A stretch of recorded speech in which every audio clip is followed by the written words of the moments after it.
Mrs. Whitmore, your daughter-in-law insists that you leave the family home within 72 hours.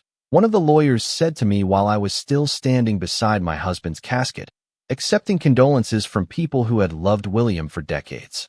I thought the worst part of that day had already happened when I watched the man I'd spent 43 years loving lowered into the ground. I was wrong. I'm Margaret Whitmore, and at 69 years old, I discovered that grief doesn't always arrive alone. Sometimes, it brings betrayal dressed in a black designer dress and a polite smile. The church smelled faintly of lilies and polished wood. Sunlight filtered through the stained glass windows of St. Matthew's Chapel, casting soft colors across the rows of mourners who had gathered to honor my husband. William had been the kind of man who remembered birthdays, fixed neighbors' fences without being asked, and always carried butterscotch candies in his coat pocket for nervous grandchildren. Even now, people stood in line just to tell me how much he'd meant to them. I nodded, thanked them, and clutched the folded memorial program with fingers that didn't feel entirely connected to the rest of me. Across the room, my daughter-in-law Vanessa looked immaculate. Her black dress fit perfectly, not a wrinkle in sight.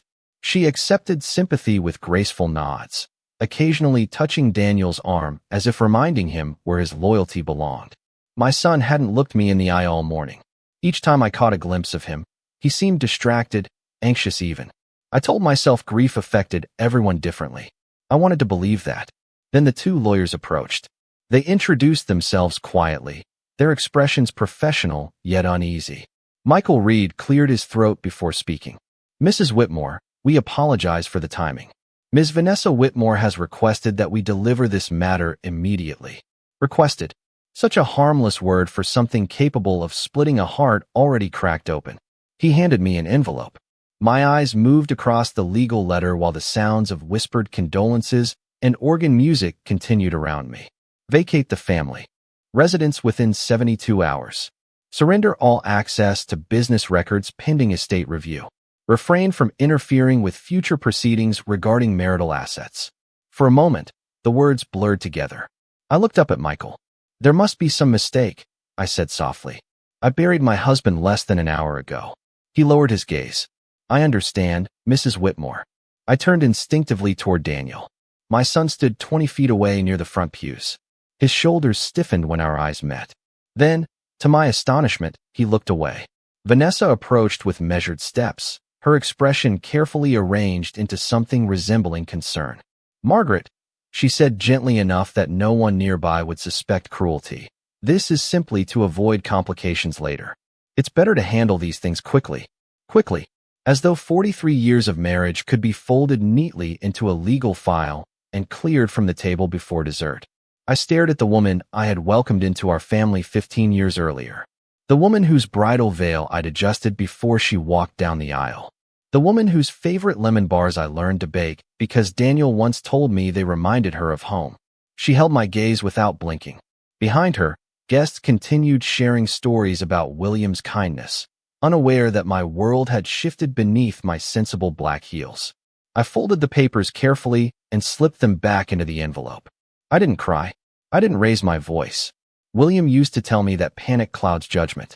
When everyone else loses their head, Maggie, he'd say with that crooked smile of his, that's when you keep yours. So I straightened my shoulders, adjusted the pearl earrings my husband had given me on our 40th anniversary, and thanked the lawyers for bringing the documents. Vanessa's eyes widened slightly, as though my composure disappointed her. Perhaps she expected outrage. Perhaps tears. Instead, I offered a small nod and returned my attention to the guests who had come to say goodbye to the love of my life. But as I stood beside William's casket one final time, one thought settled quietly into my mind. If Vanessa had prepared for this before my husband was even laid to rest, then somewhere beneath William's silence during those final months, he may have prepared for it too.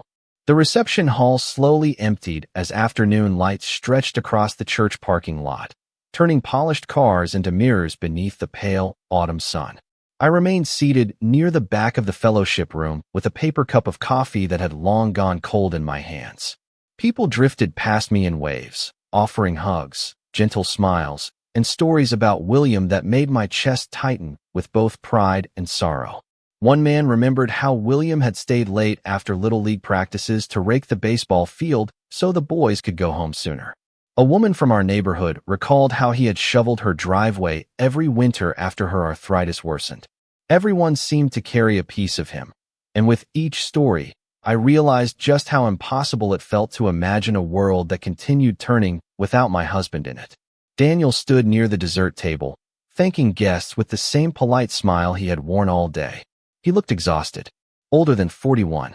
There were dark circles beneath his eyes that no amount of expensive cologne or neatly pressed suits could disguise. Several times, I thought he might come over to speak with me privately. Several times, he glanced in my direction before Vanessa leaned close to whisper something into his ear. Each time, he remained exactly where he was. It was strange what grief allowed you to notice. Tiny hesitations, brief exchanges. The way Vanessa's hand lingered on his forearm as though guiding him away from choices he might otherwise make. The way Daniel adjusted his wedding ring repeatedly whenever our eyes accidentally met. I remembered another funeral nearly 20 years earlier, when William's father passed away unexpectedly after a heart attack. Daniel had been 22 then, freshly graduated from college and uncertain about his future. I remembered finding him sitting alone on the church steps after the service, shoulders shaking beneath his navy suit. He had wrapped his arms around me and cried into my shoulder, apologizing over for not spending more time with his grandfather. Back then, he had never been afraid to feel deeply. Back then, he had trusted me with his grief. The Daniel standing across the room now seemed like a stranger wearing my son's face. Eventually, the last of the guests gathered their coats and headed toward the parking lot. Volunteers folded chairs while church staff quietly cleared away trays of untouched casseroles and desserts. Vanessa finally approached me with measured steps, carrying herself with the same effortless composure she displayed at charity galas and school fundraisers. "You should think about the paperwork," she said softly. "The sooner these matters are settled, the easier things will be for everyone." Everyone. Such an interesting word. I looked down at my wedding band, still resting beside the engagement ring William had slipped onto my finger at 19 years old. "Your father-in-law has been gone for less than a day," I replied. "I have not even returned home yet." Vanessa offered a sympathetic expression that never reached her eyes. "I understand this is emotional, Margaret. But practical decisions cannot wait forever." Emotional. Practical. She spoke as though my marriage had been a business arrangement nearing expiration rather than the great love story of my life. Before I could answer, she excused herself to take a phone call outside. Through the fellowship hall windows, I watched her pace near the church entrance, speaking urgently while glancing toward the building several times. Daniel remained inside, staring at the floor. I wanted to walk over and ask him what had happened to us. I wanted to ask whether he agreed with the legal notice, whether he remembered Christmas mornings when William assembled bicycles while I baked cinnamon rolls in our tiny kitchen, whether he remembered promising at 10 years old that he would always take care of me when I grew old. Instead, I stayed where I was and listened to the faint hum of fluorescent lights overhead. William had once told me that people revealed their true character not during celebrations, but during seasons of inconvenience. As I sat alone in that nearly empty church hall with cooling coffee and funeral flowers beginning to wilt, I realized I was witnessing exactly who the people closest to me had become. And somewhere beneath the crushing weight of loss, another feeling quietly took root. William had not been careless. He had managed every detail of our lives with thoughtful precision. If something about this situation felt rehearsed, then perhaps my husband had noticed the performance long before the final curtain fell. By the time I finally drove home that evening, the sky had deepened into shades of lavender and gray, and the familiar streets of our neighborhood felt strangely unfamiliar without William sitting beside me. I parked in the driveway and remained in the car long after the engine fell silent, my hands resting on the steering wheel as I stared at the porch light glowing softly against the white siding of the house we had built our lives around. 43 years earlier, we had chosen this exact lot because William loved the old oak tree in the front yard. He said it reminded him that strong things took time to grow. Together, we painted every room, argued playfully over curtain colors, celebrated promotions, mourned losses, hosted Thanksgiving dinners, and welcomed our son home from college through that front door. Every crack in the hardwood floors carried a memory. Every picture frame along the hallway represented a chapter of our family story. I stepped inside and instinctively listened for sounds that no longer existed. The television William watched while pretending not to nap in his recliner. The whistle he used when making Saturday morning pancakes. The low hum of his voice reading newspaper headlines aloud whether I had asked to hear them or not. The silence pressed heavily against me. I set my purse on the kitchen counter and noticed the coffee mug he had used 2 mornings before his final hospital visit still sitting in the dish rack. A blue ceramic mug with a tiny chip near the handle. I ran my fingertips over its surface before carefully placing it back exactly where it had been. Upstairs, our bedroom remained untouched. His reading glasses rested on the nightstand beside the mystery novel he never finished. A folded cardigan hung over the chair near the window. The sight of ordinary objects carrying extraordinary absence threatened to unravel the composure I had fought to maintain all day. I sat on the edge of our bed and allowed myself a long, unsteady breath. Then my eyes landed on the envelope resting in my handbag. 72 hours. The words echoed in my mind with mechanical precision. Vacate the family residence. Surrender access. Do not interfere. Practical decisions cannot wait forever. I opened the envelope again and reread every line beneath the warm glow of the bedside lamp. The legal language was formal and polished, yet something about it felt strangely rehearsed. Prepared.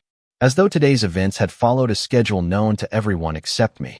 My thoughts drifted backward through the past several months, searching for moments I had dismissed too quickly. Vanessa asking whether William had updated estate documents after retirement. Daniel mentioning financial planning in conversations that seemed oddly timed. The afternoon William had returned from lunch looking thoughtful and unusually quiet after meeting someone downtown. I remembered asking if everything was all right. He had smiled gently and squeezed my hand. Just tying up loose ends, Maggie, he said. Nothing for you to worry about. At the time, I believed him because I always had. Trust becomes second nature after 4 decades of marriage. Yet now, sitting alone beneath the quilt William's mother had sewn for our wedding gift, those small moments resurfaced with sharper edges. I rose from the bed and walked into William's study. The room smelled faintly of cedar and aftershave. His desk remained impeccably organized, legal pads stacked neatly beside sharpened pencils. William had never been careless. He balanced checkbooks down to the penny and labeled storage bins in the garage with a label maker he adored. He planned road trips months in advance and carried emergency flashlights in every vehicle.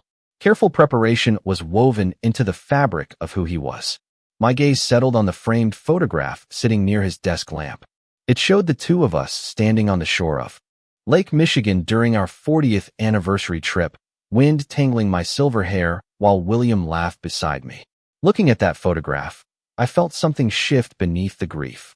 If Vanessa had orchestrated today's cruelty with such confidence, perhaps she believed no one had anticipated her next move. But William Whitmore had spent a lifetime protecting the people he loved. As I switched off the study light and closed the door behind me, a quiet certainty settled into my heart. My husband may have been gone, but I could not shake the feeling that he had left behind more than memories. Somewhere within the careful order of the life we built together, I suspected William had prepared one final act of devotion that Vanessa never saw coming. Sleep never truly arrived that night. I drifted in and out of shallow dreams, waking every hour to the unfamiliar quiet that settled over the house like a heavy blanket. Around 4:30 in the morning, I finally gave up pretending to rest and slipped out of bed. The hardwood floor felt cool beneath my feet as I wrapped my robe tighter around myself and made my way downstairs. For more than 40 years, William had been the first one awake. He would grind fresh coffee beans while humming old jazz tunes off-key, reading weather reports aloud as though they were breaking news of national importance. By the time I entered the kitchen, breakfast would already be underway and the newspaper folded neatly beside my place at the table. That morning, the kitchen greeted me with silence. I filled the kettle with water and waited for it to boil, watching dawn gradually lighten the sky outside the window above the sink. The oak tree in the front yard swayed gently in the early breeze, its branches casting familiar shadows across the lawn William had meticulously cared for every Saturday. Even during retirement, he had approached simple routines with purpose. Grass cut evenly, garden beds weeded carefully, bills paid before due dates, family birthdays remembered without reminders. He believed that taking care of small responsibilities prevented larger problems from taking root. I poured hot water over a tea bag and carried the steaming mug into the breakfast nook where we had shared countless ordinary mornings together. As the scent of chamomile filled the air, memories surfaced with startling clarity. 6 months earlier, William had insisted we update our emergency contacts and insurance paperwork. I had teased him for behaving like a man twice his age. He laughed and said, "Preparation is not pessimism, Maggie. It is kindness toward the people who have to keep going." 3 months later, I remembered him replacing the batteries in every smoke detector while muttering that people only appreciated preparation after disaster struck. Then there had been the afternoon he returned from a meeting downtown, carrying a leather portfolio I had never seen before. He tucked it away in his study and kissed the top of my head before asking whether I wanted meatloaf or chicken for dinner. At the time, nothing seemed unusual. Looking back now, I realized William had been putting pieces into place while protecting me from unnecessary worry. The shrill ring of the telephone startled me from my thoughts. Few people called before sunrise unless something was wrong. I crossed the kitchen and answered cautiously. "Mrs. Whitmore," a composed female voice asked. "This is Eleanor Brooks. I apologize for contacting you so early." The name immediately stirred recognition. Eleanor Brooks had handled legal matters for Williams Construction Company for nearly 20 years. She attended holiday parties, sent handwritten sympathy cards, and once brought homemade banana bread when Daniel broke his arm in middle school. "I hope I did not wake you," she continued. "There are several matters I believe require your immediate attention. Would it be possible for us to meet this morning?" My fingers tightened around the receiver. "Does this have something to do with William?" Silence lingered briefly before Eleanor answered. "Yes, Margaret. Your husband anticipated that certain developments might occur after his passing." The room suddenly felt very still. Outside, a robin landed near the bird feeder William had refilled every week without fail. I stared through the window while Eleanor spoke with calm professionalism about confidentiality and timing, arranging to meet me at 10 o'clock in her office downtown. After we ended the call, I remained standing beside the telephone, absorbing the significance of her words. Anticipated, not feared, not suspected. Anticipated. William had not stumbled blindly into the future. He had expected something. I walked slowly into his study once more, sunlight now stretching across the polished desk where his favorite fountain pen rested exactly parallel to a stack of notepads. For the first time since the funeral, grief loosened its grip enough to allow another emotion to emerge. It was not anger. It was not hope. It was certainty. The woman who had built a strategy around my heartbreak believed she understood the rules of this game. But she had underestimated the man I married. And if William Whitmore had left behind instructions, I intended to follow every single one. Downtown looked exactly the way it always had on weekday mornings. Office workers hurried across intersections carrying paper cups of coffee. Delivery trucks occupied loading zones while pedestrians checked watches and phones with quiet urgency. It struck me as almost offensive that the world continued operating so normally while mine had been rearranged beyond recognition in less than 48 hours. I parked outside the brick building that housed Eleanor Brooks's law office and sat in my car for a moment, studying my reflection in the rearview mirror. My silver hair was neatly brushed, my navy blouse buttoned correctly. The pearl earrings William had given me remained fastened beneath my earlobes. I looked like the same woman who had entered this building years earlier to sign business documents beside her husband. Only now, I carried grief in my posture and unanswered questions in my heart. Eleanor herself greeted me in the reception area. She was in her early 60s, elegant without trying to be, with thoughtful brown eyes that had witnessed countless family disputes during her decades practicing law. The moment she saw me, something softened in her expression. She placed one hand gently over mine and said, "I am deeply sorry for your loss, Margaret." William spoke about you often. I thanked her quietly and followed her down the hallway into a private conference room. Sunlight filtered through the blinds, illuminating shelves lined with legal volumes and framed certificates. Eleanor closed the door before taking her seat across from me. For a brief moment, she studied my face as though assessing how much truth I could bear. "Before we begin," she said carefully, "I need to ask whether anyone has approached you regarding your husband's estate." I thought of the envelope delivered at the funeral, Vanessa's carefully measured tone, Daniel's inability to meet my eyes. Yes, I answered. Apparently, I have 72 hours to leave my own home. Eleanor exhaled slowly and removed her glasses. I was afraid of that. Those 5 words settled heavily between us. She opened a leather folder resting beside her and withdrew several documents secured with paper clips. William requested that certain materials remain confidential until after his passing, she explained.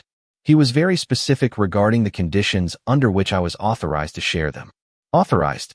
Again, the language reflected deliberate planning rather than uncertainty. My pulse quickened despite my effort to remain composed. Did William know this would happen? I asked. Eleanor folded her hands neatly atop the conference table. He believed it was possible. He did not make accusations lightly, Margaret. In fact, he resisted his concerns for quite some time because he loved his family deeply. But over the past year, certain patterns troubled him. A year. I stared at her, struggling to reconcile the man who still teased me over crossword puzzle answers with someone quietly preparing for betrayal. Eleanor slid a sealed envelope across the polished surface toward me. My name appeared on the front in William's familiar handwriting. Seeing the slight slant of his letters nearly stole the breath from my lungs. Margaret. No one else called me by my full name quite the way he did. My fingertips trembled as I traced the ink. William instructed me to give you this personally, Eleanor said softly. He also instructed me not to answer your questions until after you had read it. For several seconds, I simply stared at the envelope resting between us. Memories flooded my mind with painful clarity. William laughing as he taught neighborhood children how to fish. William dancing with me barefoot in the kitchen while dinner burned in the oven. William squeezing my hand during medical appointments and insisting that we faced every challenge together. He had always protected the people he loved in quiet, practical ways. Extra blankets stored in closets. Flashlights prepared for storms. Emergency savings tucked away for unexpected hardships. I lifted the envelope carefully, suddenly aware that whatever waited inside might alter everything I thought I understood about the days leading to my husband's death. Eleanor watched silently as I broke the seal. Before unfolding the letter, I looked up at her one final time. Tell me honestly, I whispered. Am I about to discover that my marriage was built on secrets? Eleanor's expression held compassion, but also certainty. No, Margaret, she replied. I believe you are about to discover just how hard your husband fought to protect you, even after he knew he would no longer be here to stand beside you. My hands trembled as I unfolded the letter, not because I feared what William had written, but because seeing his handwriting felt like hearing his voice after believing I never would again. The first line alone brought tears to my eyes. My dearest Maggie, if you are reading this, then I am sorry I could not keep my promise to grow old beside you. I pressed my lips together and inhaled carefully before continuing. The words that followed sounded exactly like the man I had loved since I was 19 years old. William wrote that if circumstances had unfolded the way he feared, then I needed to remember 3 things. First, none of what was happening was my fault. Second, I was far stronger than I realized. Third, I was not alone. He explained that over the previous year he had noticed changes within the family that unsettled him. Nothing dramatic. Nothing obvious enough to justify confrontation. It was the accumulation of small moments. Questions that seemed harmless on the surface, but carried unusual persistence underneath. Vanessa's repeated interest in account structures. Her curiosity about property ownership. Conversations about inheritance framed as practical planning. Daniel's increasing discomfort whenever financial matters arose. William admitted that he had initially dismissed his concerns as the natural caution of aging. He wanted to believe the best about everyone because optimism had always been one of his greatest strengths. But eventually, experience taught him that preparation was not an accusation. It was responsibility. He wrote that he had sought Eleanor's guidance privately because protecting the people he loved had always been one of his duties. As I continued reading, memories resurfaced with startling clarity. William encouraging me to learn where important records were stored. His insistence that I accompany him to certain meetings, even when I claimed legal documents, bored me to tears. The gentle way he reminded me that understanding our affairs was an act of partnership, not pessimism. I had laughed at him then. I called him overly cautious. He had simply smiled and kissed my forehead. Someday you might thank me, he replied. In the letter, William confessed that he never wanted me to carry the burden of suspicion while he was alive. He wanted our remaining years together filled with ordinary happiness rather than fear. He described our morning coffee routines, our road trips through the Midwest, the evenings spent arguing over crossword puzzle clues and watching old movies. I refused to let uncertainty steal joy from the life we built, he wrote. By the time I reached the final page, tears blurred the ink despite my efforts to remain composed. William thanked me for every sacrifice I had made throughout our marriage. He thanked me for raising Daniel with patience, for standing beside him through difficult business years, for laughing at jokes that only grew worse with age. Then his tone shifted. Maggie, he wrote, if anyone attempts to pressure you, frighten you, or rush you into surrendering what we built together, do not comply. Listen to Eleanor. Trust your instincts. You have always mistaken kindness for weakness, but I never did. The people who underestimate you do not understand the woman I married. I lowered the letter and looked across the conference room toward Eleanor. She sat quietly, allowing me space to absorb every word. There is more, she said gently. She opened another folder and turned several documents toward me. William restructured certain arrangements 6 months ago. Multiple safeguards were established. Nothing regarding your residence or financial security can be altered without following the exact instructions he outlined. I stared at the paperwork, stunned by the meticulous planning behind each decision. 72 hours. Vacate the family home. Practical decisions cannot wait forever. Vanessa's confidence suddenly appeared less intimidating and more revealing. She had expected confusion. Compliance. A grieving widow too overwhelmed to ask questions. Instead, William had left behind a roadmap drawn with love and foresight. I folded his letter carefully and pressed it against my heart. Grief still lived inside me. I still longed for one more morning listening to him hum while making coffee. But beneath the sorrow, something steadier emerged. The woman who entered Eleanor's office had arrived seeking answers. The woman rising from that conference table understood something entirely different. William had not left me defenseless. He had entrusted me with the truth. And somewhere beyond the walls of that office, there were people who had no idea that the story they thought they had written for me was about to change. When I stepped out of Eleanor's office later that afternoon, the city looked different than it had only a few hours earlier. The same traffic lights changed from red to green. The same pedestrians hurried along crowded sidewalks. Yet the helpless widow who had entered that building carrying only grief had been replaced by someone steadier. I clutched William's letter inside my handbag and walked toward my car with measured steps, replaying Eleanor's final instructions in my mind. Do not discuss these documents with anyone, she had advised. Attend the estate meeting as planned. Listen carefully. Let others reveal their intentions before you reveal what you know. It sounded simple enough in theory. In practice, it required me to sit across from people I loved and pretend ignorance, while they decided what role they expected me to play in my own future. The drive home took nearly 40 minutes. Familiar storefronts blurred past while my thoughts drifted back to Daniel as a little boy. He had once been the kind of child who rescued earthworms from sidewalks after rainstorms because he worried they would dry out beneath the sun. He cried when fictional characters in cartoons felt lonely. He insisted on buying me birthday cards with his own allowance because mothers deserve presents too. Somewhere between that little boy and the man standing beside Vanessa at the funeral, something had shifted. I still did not know whether fear, loyalty, manipulation, or simple weakness explained the distance growing between us. But William had not written Daniel off entirely in his letter. In fact, one sentence continued echoing through my thoughts. People disappoint us for many reasons, Maggie. Leave room for truth before making room for judgment. By the time I pulled into the driveway, the house greeted me with its familiar stillness.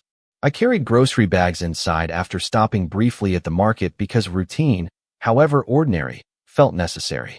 I unpacked milk, bread, and fresh apples while sunlight faded across the kitchen counters. Grief had disrupted everything else.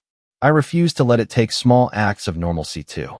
Halfway through preparing a simple dinner of tomato soup and grilled cheese sandwiches, my telephone rang. Daniel's name appeared on the screen. I stared at it for several seconds before answering. Hi, Mom, he said quietly. His voice sounded tired. Older. How are you holding up? The question nearly broke my heart because it arrived too late and somehow not late enough. I have had better weeks, I answered honestly. Silence stretched between us. Finally, Daniel cleared his throat. Vanessa and I were thinking maybe we should stop by tonight. There are practical matters we need to discuss. Practical matters. The phrase no longer sounded accidental. I stirred my soup slowly while considering my response.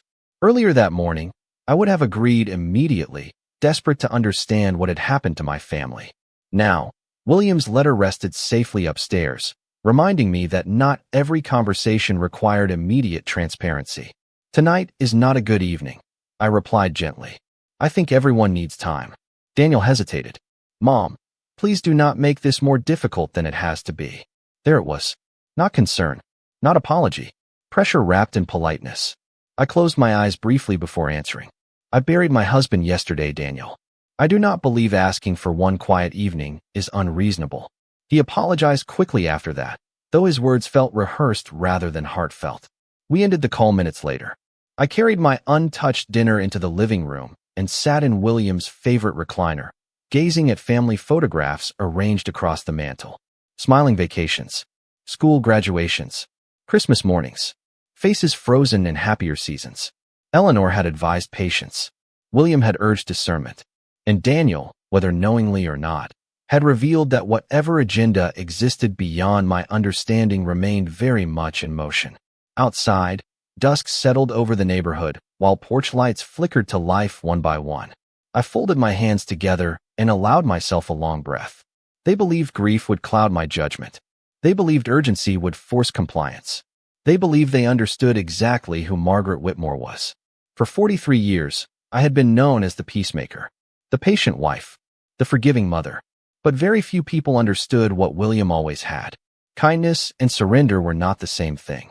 And for the first time since the funeral, I suspected the people trying hardest to direct my next steps had underestimated the quiet strength of the woman they expected to move aside. The following morning arrived with an unexpected sense of calm that felt almost foreign after days of sorrow and uncertainty. I woke before sunrise, showered, and selected one of my favorite outfits from the closet. It was not elaborate. A cream-colored blouse beneath a tailored navy blazer, dark slacks, and the pearl necklace William had given me on our 25th wedding anniversary. As I fastened the clasp behind my neck, I caught my reflection in the bedroom mirror. The woman looking back at me still carried grief in the shadows beneath her eyes, but she no longer looked lost. She looked prepared. I drove to the law offices where the formal estate meeting had been scheduled. Eleanor had advised me to arrive early and say very little. Observe, she had reminded me. People often reveal themselves when they believe they are already winning. The conference room was larger than the one where I had read William's letter.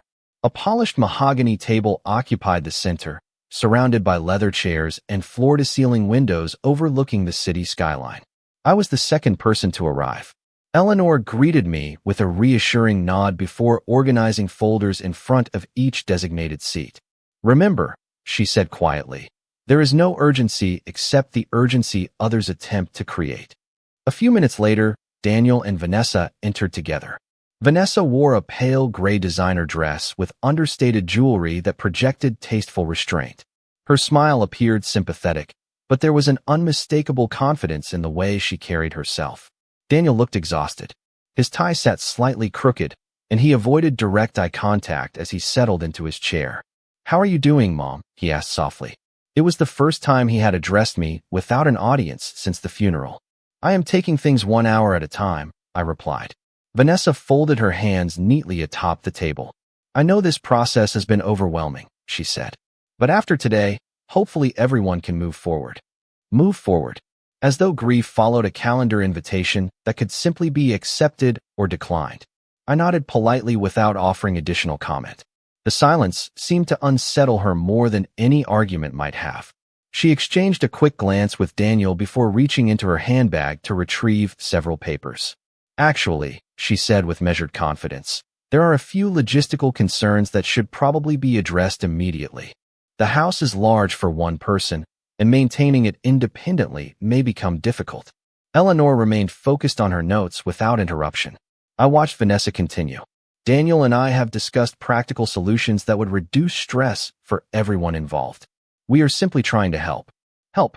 Another harmless word transformed by context. I folded my hands in my lap and thought about William's letter resting safely inside my purse. You have always mistaken kindness for weakness. The people who underestimate you do not understand the woman I married. Daniel cleared his throat. Mom, maybe it would be easier if we explored options sooner rather than later. His voice lacked conviction.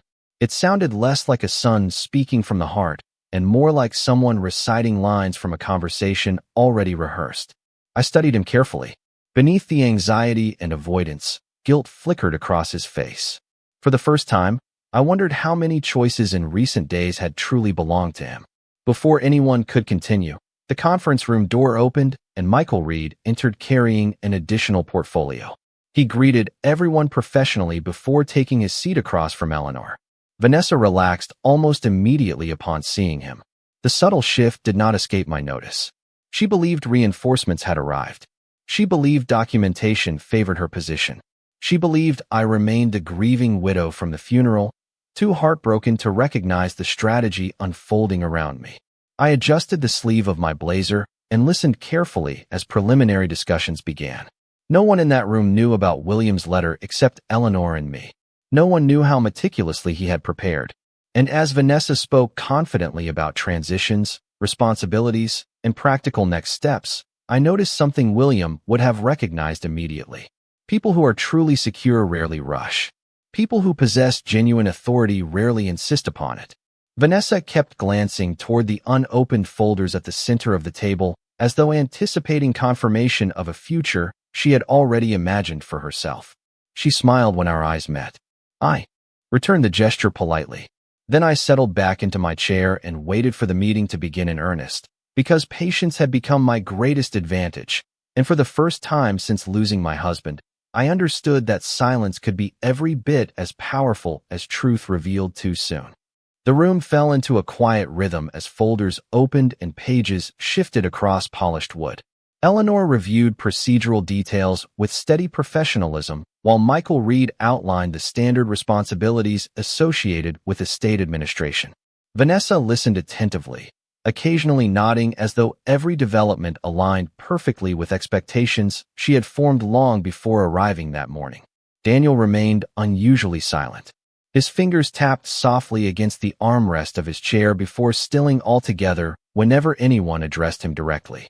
I sat with William's letter tucked safely inside my handbag, listening more than speaking, allowing the truth of people's intentions to emerge without interruption.